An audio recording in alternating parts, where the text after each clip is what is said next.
Kali ini Mimin mau bawain alur cerita dari film yang berjudul Sun Kiss Family. Film ini menceritakan tentang kehidupan sebuah keluarga yang terlihat harmonis, tapi suatu ketika muncul masalah. Kira-kira masalah apa ya guys? Oke, sebelum masuk ke alur ceritanya, Mimin kasih tahu ya kalau video ini mengandung spoiler. Dan buat kalian semua yang gak suka spoiler, boleh close ya. Tapi buat yang mau tahu lebih lanjut gimana alur ceritanya, jangan lupa subscribe dulu, biar Mimin lebih semangat bikin video-video lainnya. Di sini nama para pemainnya Mimin ganti ya guys, ya biar gampang aja gitu Mimin nyebutinnya. Oke, kita langsung masuk aja ke alur ceritanya. Di awal film diperlihatkan sepasang suami istri yang terlihat sangat bahagia. Di sini si suami itu bernama John Ho. Kita panggil aja si John ya. Dan istrinya itu bernama Yohee. Boleh banget dipanggil Ani ya. Mereka ini memiliki hubungan yang sangat romantis. Dan lebih bahagianya lagi kalau si anak bungsunya yang bernama Tina sudah tertidur pulas dari sore hari. Dikarenakan dengan hal itu mereka bebas untuk enak-enak.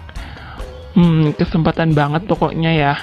Mereka punya dua anak lagi. Yang pertama bernama Slamet dan anak kedua mereka bernama Rima. Kalian tahu nggak guys, ternyata selama ini si Tina ini pura-pura tidur untuk mengamati enak-enak yang dilakukan oleh orang tuanya. Wah, kira-kira dia pikir orang tuanya lagi main kuda-kudaan kali ya. Diketahui si John ini bekerja sebagai penjual daging di warung sederhana. Dia selalu membebaskan segala hal apapun yang dilakukan oleh anak-anaknya. Tapi lain ya guys sama istri John yang bekerja sebagai seorang guru SMA. Dia menganggap hal apapun itu perlu dibatasi. Ya biasalah ya guys, emak-emak. Scene berganti saat si Slamet ini lagi diajak enak-enak sama pacarnya. Tapi karena resleting Slamet itu dimainin sama pacarnya, jadi Slamet ini bocor duluan deh. Padahal baru aja pemanasan sebentar ya guys. Suatu malam si John ini pergi membeli minuman.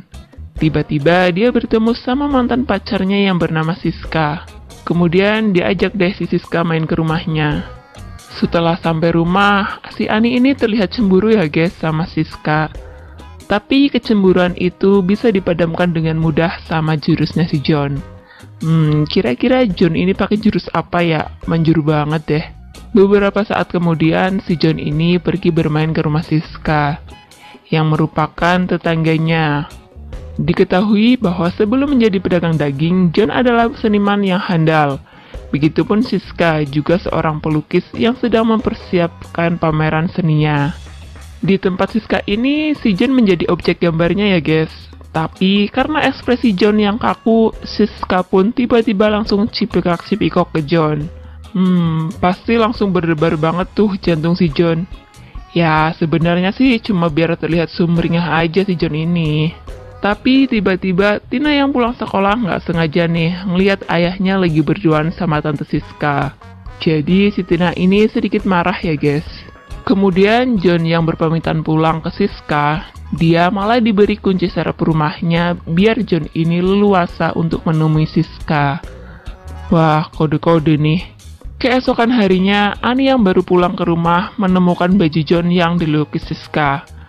Di sini Ani pun marah karena menganggap si John ini melakukan enak-enak. Si kecil Tina pun ikut marah nih sama ayahnya.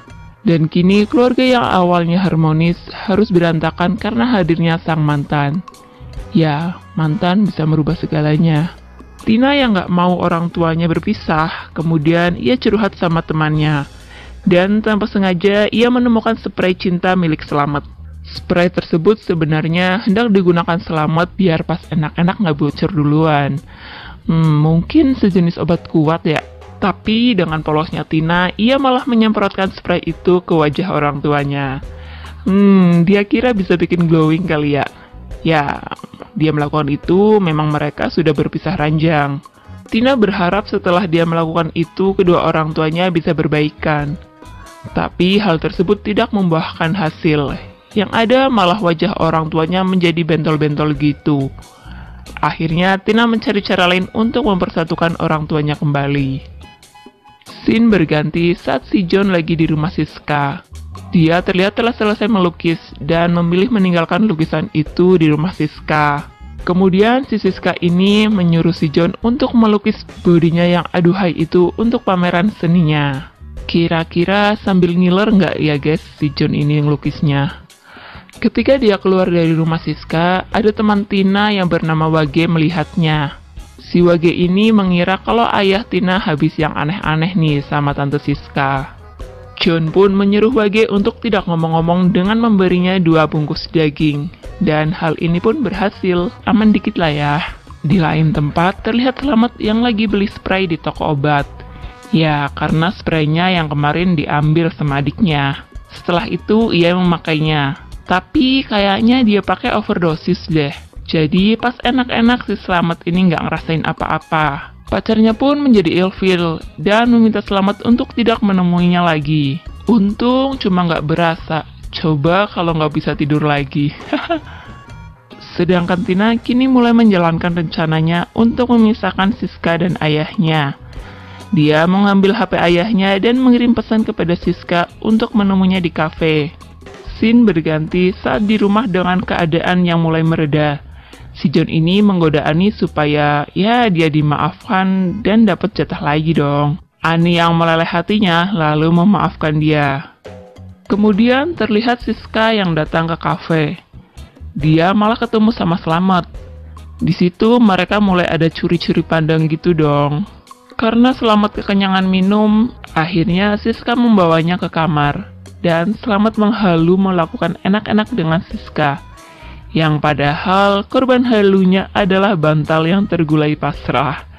Sampai segitunya ya, karena jiwa pelukis Siska yang tinggi, momen ini malah dijadikan objek melukisnya. Tapi keesokan harinya terjadi kesalahpahaman oleh mereka berdua. Slamet menganggap ia telah melakukan enak-enak dengan Siska. Scene berganti saat Slamet lagi curhat ke ayahnya. Dia ngomong kalau ia mungkin telah menghamili cewek yang jauh lebih tua darinya. Di sini ayahnya menasehati supaya nggak terlalu serius. Ya, si John nggak tahu aja nih kalau cewek itu adalah Siska. Kini masalah pun mulai timbul lagi. Ya, ketika si John datang ke rumah Siska untuk melihat lukisannya. Di sini lagi-lagi Ani salah paham dan mengira bahwa permintaan maaf si John cuma modus. Apa memang cowok banyak modusnya ya guys? Semua masalah tersebut bertepatan dengan ulang tahun Ani. Di sini baru deh ketahuan semuanya. Yang ternyata selama ini lukisan yang John bikin di rumah Siska akan dipersembahkan untuk ulang tahun istrinya.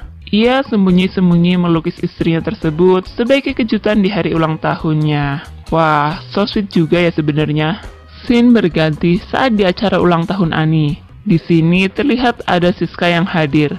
Hal itu membuat John kaget karena ternyata selama ini orang yang anaknya itu ceritakan adalah Siska. Di sisi lain, Ani yang galau malah nggak sengaja nih nemuin kunci rumah Siska ada di saku suaminya. Ya, bakal tambah murka dong nih si Ani. Kemudian Ani pun datang ke pesta ulang tahunnya dengan keadaan panas. Semuanya menjadi berantakan karena tak sengaja si John yang hendak melerai pertengkaran malah nggak sengaja nih megang gunung aktif si Siska. Akan tetapi pertengkaran tersebut dihentikan oleh Tina yang berteriak. Ia mencoba mendamaikan keadaan dengan menyemprotkan spray cinta milik Slamet. Semua pun menjadi lebih tenang. Wah, multifungsi banget ya ternyata ini spray. Dan John pun memberikan hadiah yang disiapkan. Ia menjelaskan bahwa semuanya hanyalah salah paham. Dan akhirnya mereka semua kini berbaikan. Kemudian menikmati pestanya dengan sangat gembira. Dan film pun selesai.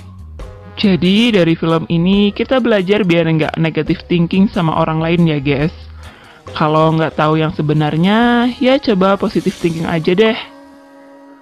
Oke, terima kasih telah menyaksikan video ini. Kalau kalian semua suka sama videonya, jangan lupa ya klik tombol like.